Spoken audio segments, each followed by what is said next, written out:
Hello guys, so basketball update tungkol sa finals kagabi, Game 5 sa Araneta Coliseum, Best of 7 Series PBA Philippine Cup Finals kung saan itong TNT Tropang 5G ay may pag-asa pa para sa kanilang Grand Slam dream kung saan napigilan nila yung posible sana kagabi na tatapusin na ng SMB yung serye at makuha na nila yung Philippine Cup title pero hindi nangyari yon at nakuha pa rin ng TNT ang panalo sa Game 5. So lamang pa rin yung SMB 3 games to 2 at do or die sila pagdating ng pagdating sa Biyernes bukas sa Game 6 sa Phil Sports Arena. So sa first quarter ay halos lamang ng TNT, no?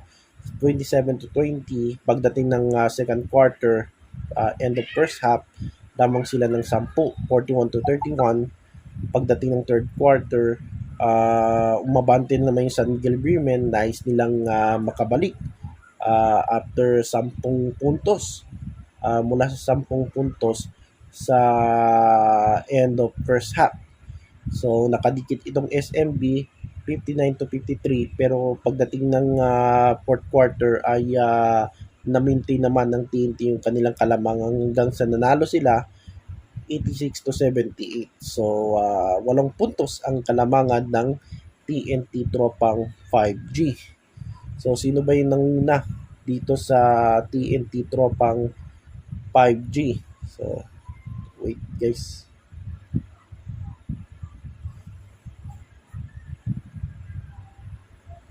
Okay.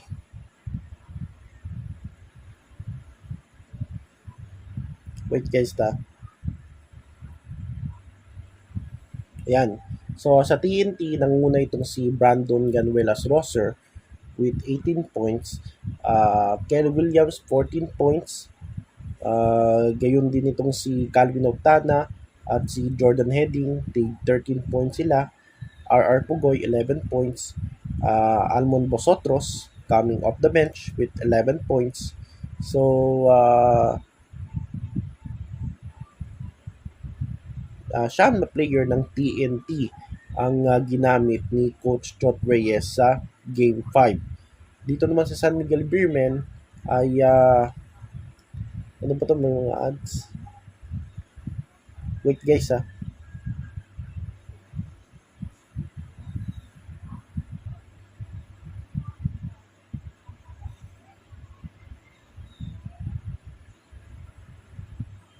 Sino nanguna? Wait guys ta. San Miguel, Jericho Cruz got 20 points. Marcho Lassiter, 15 points.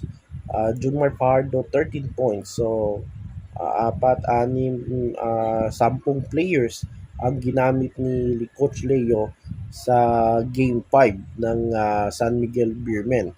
So, sa Biyernes, yung Game 6 sa Phil Sports Arena. So itong Phil Sports Arena ay marami ng memories dito ng PBA at naging home court ito simula pa I think mga late 80s, mga 90s at early 2000s at hanggang ngayon ay naglalaro pa rin ng PBA dyan sa Phil Sports Arena. Parang dating ultra to no?